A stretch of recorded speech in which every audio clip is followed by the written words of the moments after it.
City of Johannesburg within its right to regularize those employees who were converted by the previous administration. We speak to Labour as well as the City of Johannesburg tonight. You can weigh in on that conversation on 072-110-5584 or tweet us tonight at Newzroom 405. Let's begin now with what's making news this hour. Police are on high alert in Alexandra after clashes erupted between members of Dudula movement and foreign nationals. 4 people have been injured and 3 of them are Mozambicans. Power utility Eskom has plunged the country into darkness with stage 2 load shedding starting today until Wednesday morning. After 15 years of delays, independent communications regulator ICASA will finally auction access to 5G spectrum tomorrow.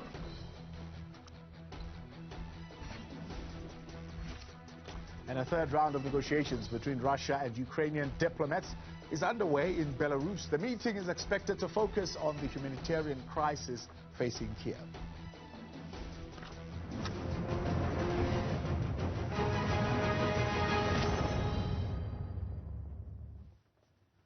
Good Monday night. I am Karabo Ramahuma and thank you for joining us tonight here on In Focus. The City of Johannesburg is going ahead with reviewing appointments of former ANC political staff whose fixed contracts were converted into permanent employment. Over 100 staff members have been served notices, with the executive mayor saying the move by the ANC was an illegal gratification of employment. To help us get to the bottom of this and understand what is the legal justification for this move by the city, I'm joined by Joburg's MMC for Corporate and Shared Services, Leah Knott, as well as Karabo Ramahuma, the Cluster Secretary of the South African Municipal Workers Union. You're part of the conversation tonight. If you're affected in any way by this decision, send us your comments and your questions tonight on 072-110-5584, or otherwise you can tweet us tonight at Newzroom 405. Leah, good evening. Karabo, good evening, and thank you very much for your time and joining us tonight here on In Focus. Karabo, let me begin with you. In your letter responding to the city manager, you are saying you are unclear what information the city used to come to this conclusion that they would regularize the employees who were previously converted by the previous administration. Are you clearer now on what information the city sought to make that decision? Good evening, Taban. Good evening to the viewers. Look, it can never be clear. Basically, what we are saying when we are not clear, the city's assertion is that the contracts of our members are irregular or they were irregularly appointed. Hence, they claim to be wanting to regularize. Now, when you declare something like that irregular, it would have to be the court. Basically, what we are asking the city, we are saying, because you do not have a declaratory order to that effect, what are you basing your decision on? Who are you in the bigger scheme of things? Because only a court of law can declare something illegal or irregular, and they know the cause.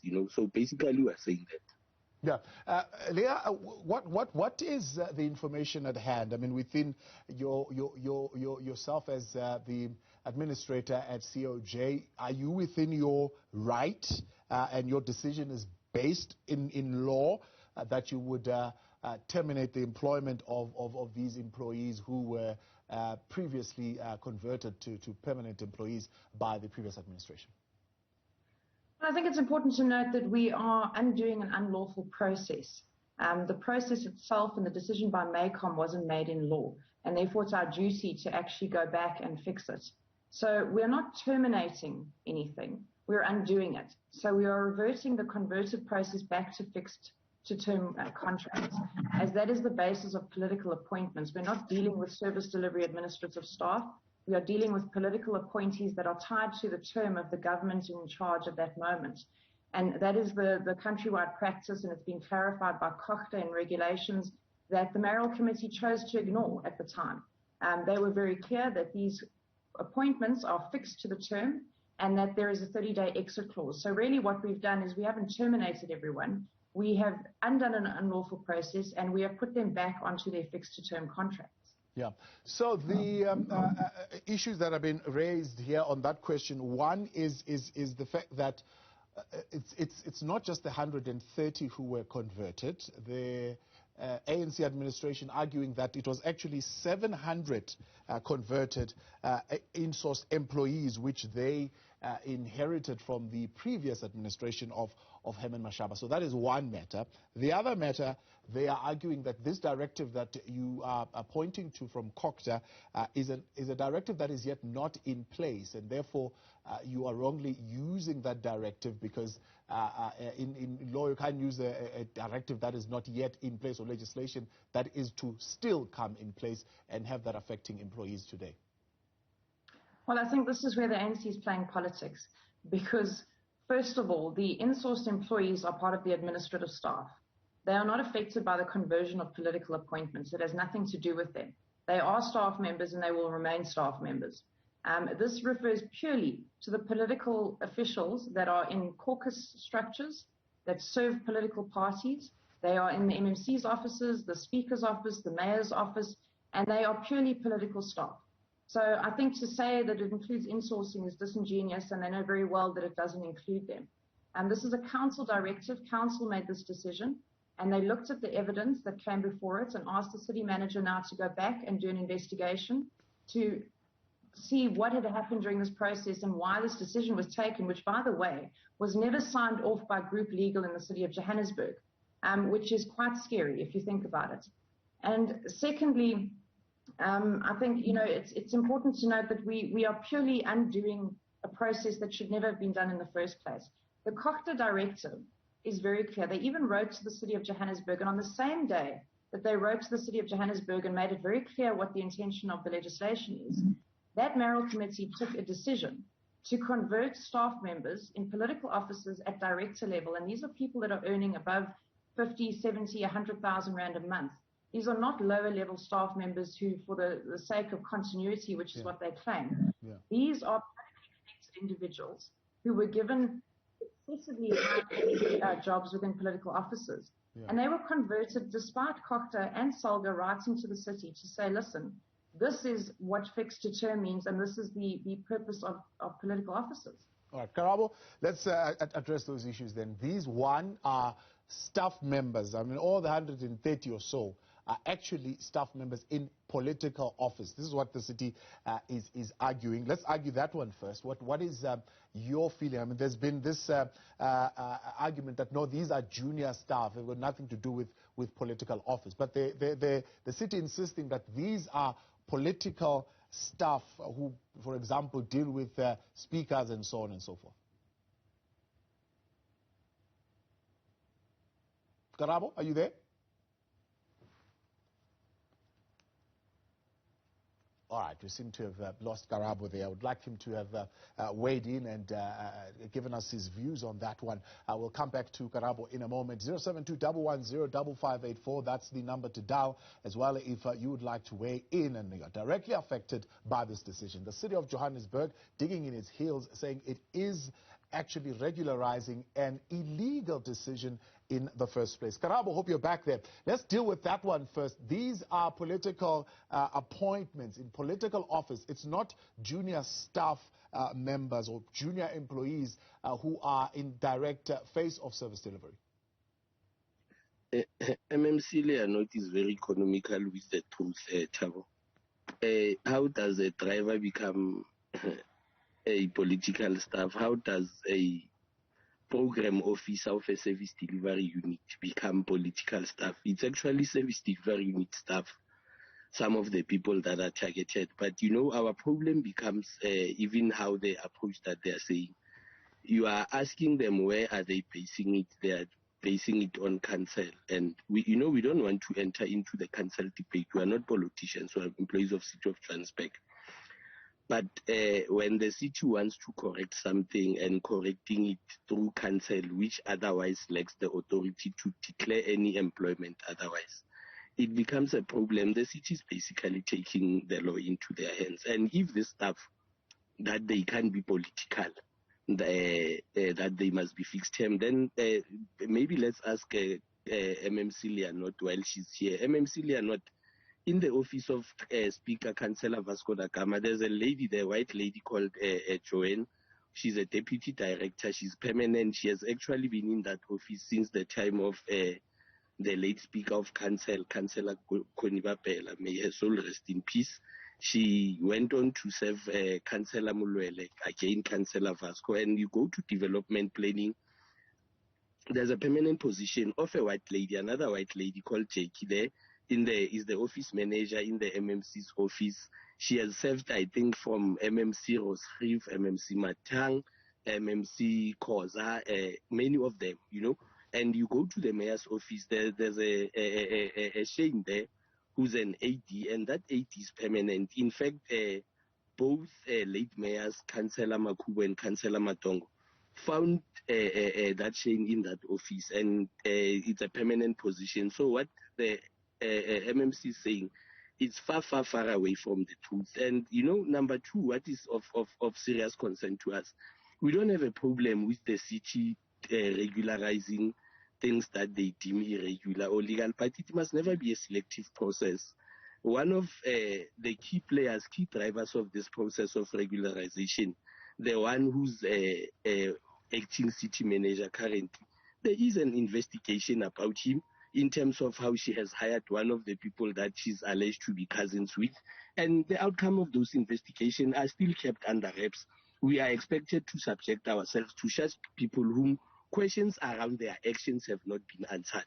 The same labor relations officer that the city is using, a certain Matthew Slingwasa, actually SAMWU has a case against him. It's at bargaining council where he was given a position unfairly, and perhaps without the required minimum qualification. And those are the main actors in this process of regularization. So if MMC is really honest about regularization, could it not have, the city could it not have sought other officials who do not have questions that they still need to answer? Because we want to know also and see the outcome of that investigation from Chiefs about Mr. Mlandu. We also want to wait for the outcome of the bargaining council in relation to otherwise irregular appointment of Mr. Lungasa. You know, Chabo, as when we had a problem with that, we took it to bargaining council, for instance, with regard to this LR person of theirs. When we had a problem about the appointment that Mr. Mlandu made, it rose as a result of a grievance at work. And, you know, I'm not surprised that the city is trying to rely on something that is yet to come into effect. At the time when we raised up the qualification of this one particular person, that the current acting city manager presided over that interview hastily with some of the information still wanting, the same office of the city manager sought to use the Poppy Act.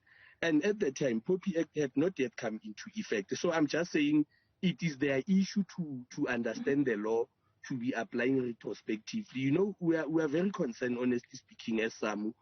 We don't actually think the mayor is a bad person, but we are worried about people who are advising her, who are surrounding her. We don't think they are giving her the correct advice. I mean, how do you want to apply a law retrospectively?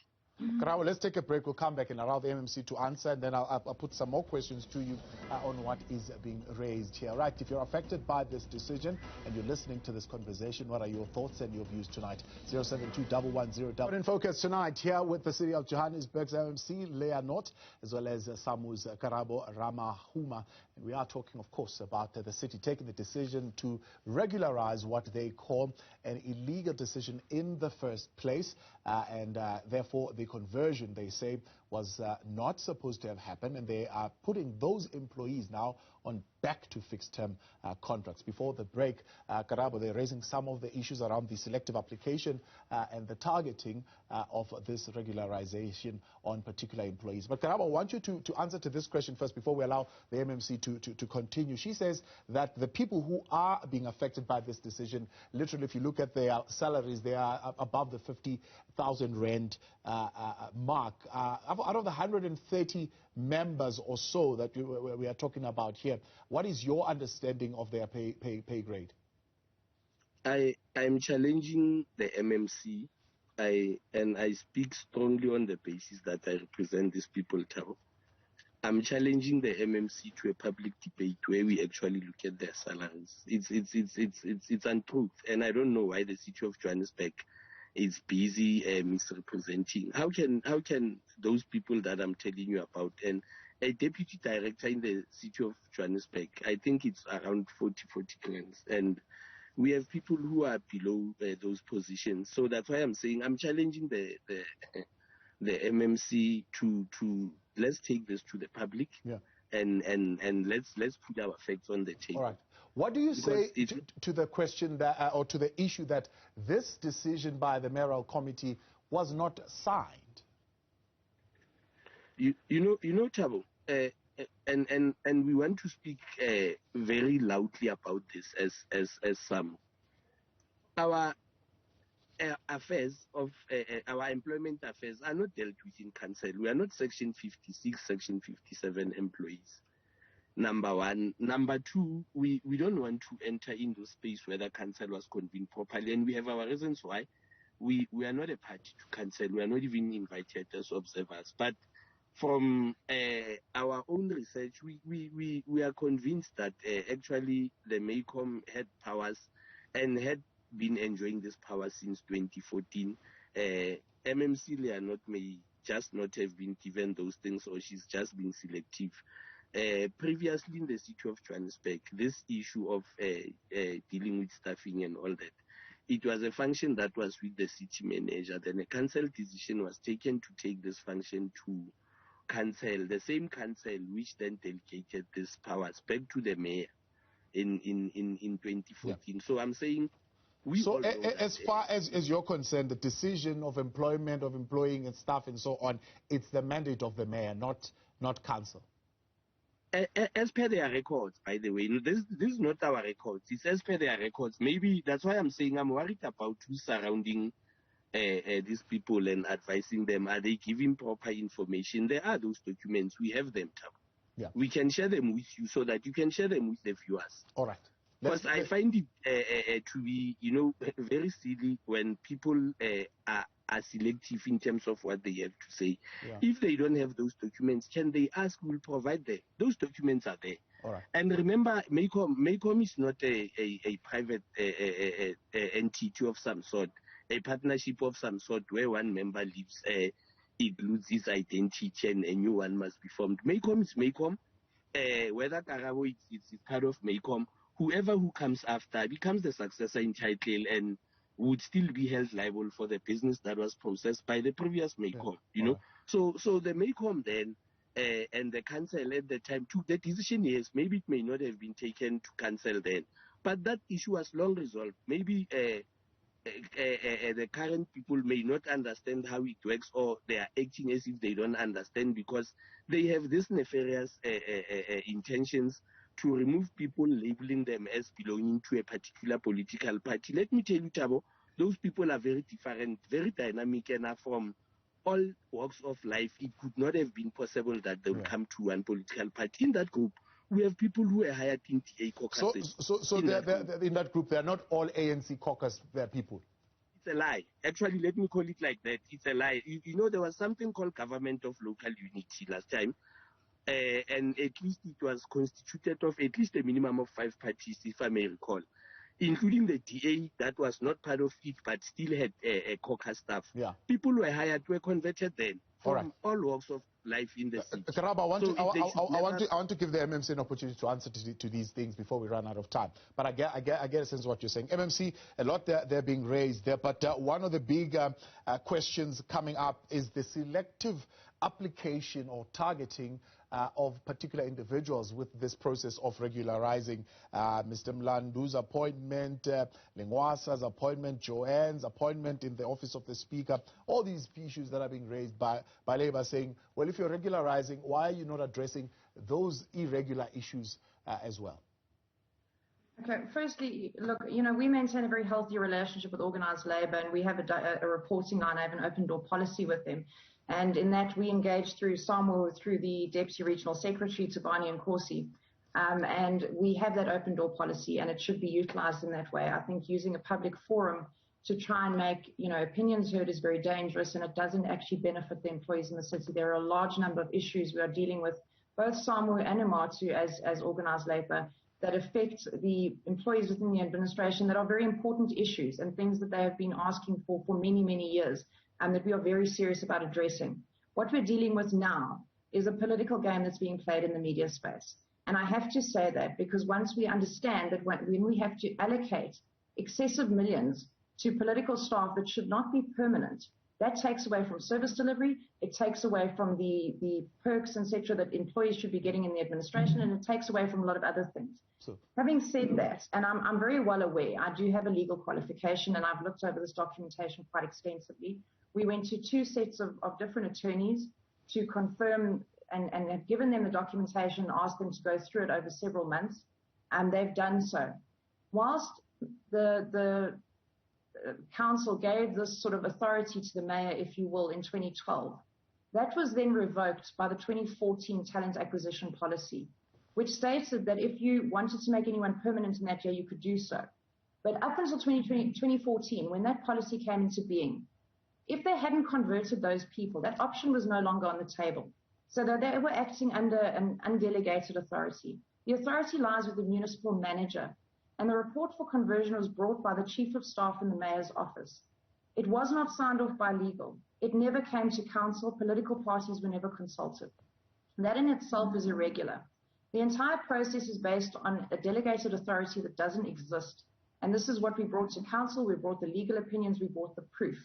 And I certainly would not talk about employees that were earning over certain amounts at director level if I did not have the conversion letters in my possession. I have them. And these people are politically connected. It cannot be denied, and that proof can be supplied after the investigation is completed by the city and it comes back to council at the next meeting, because it's 30 days. Yeah.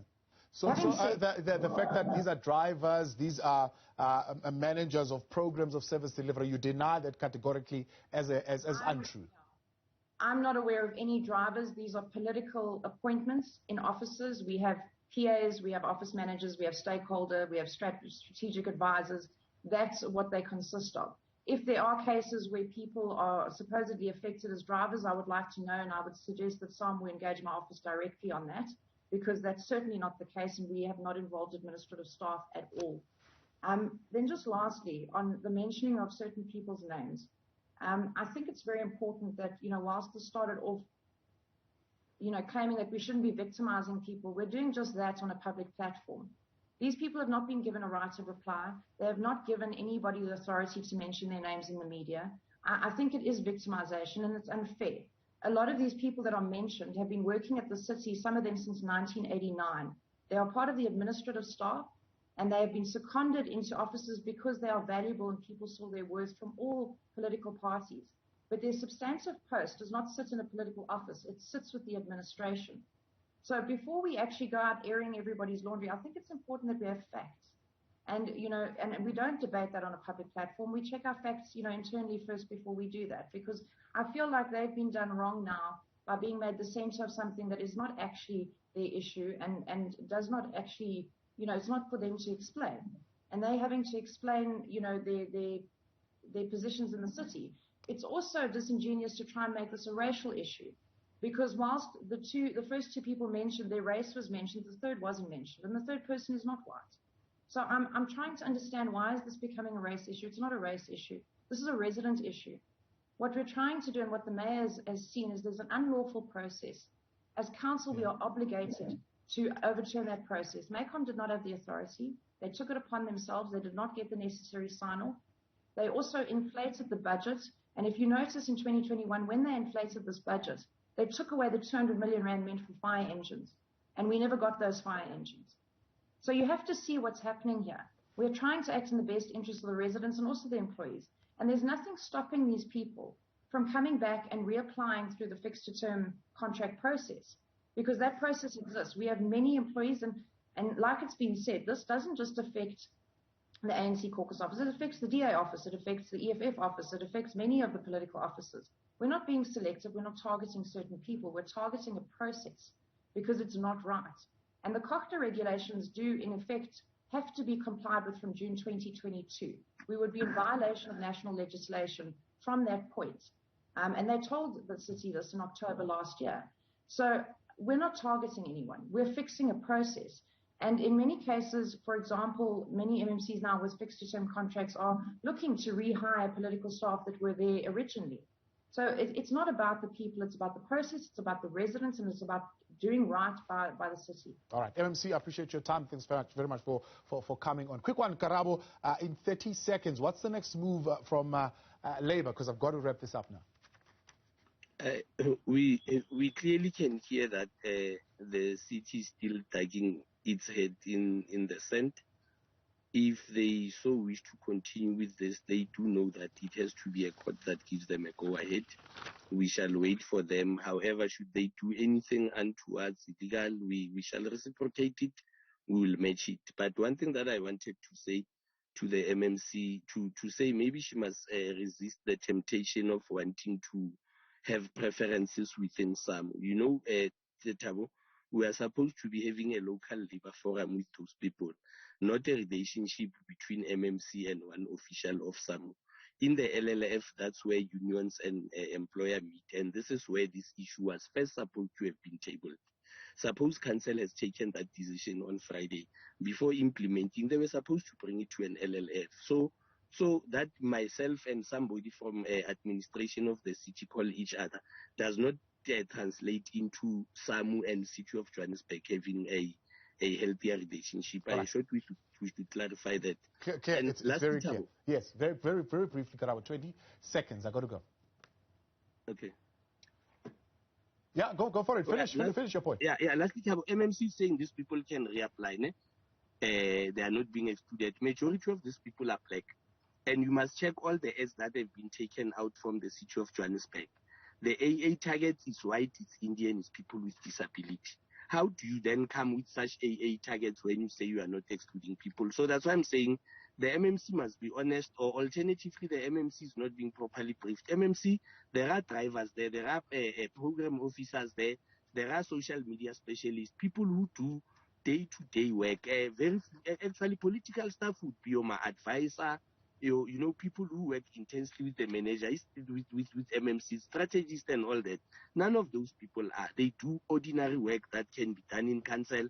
And Tabo, I must say lastly that those people are highly qualified, more qualified than the current city manager, who is here to produce a matrix certificate. Let's leave it there. I appreciate your time. Thank you very much for coming on, MMC, and thank you, Karabo, as well, for joining us tonight. Well, you see there, that debate is certainly continuing, and one that would now have to be ventilated, I suppose, in other platforms, including the courts, to find out what the final outcome of this process is going to be.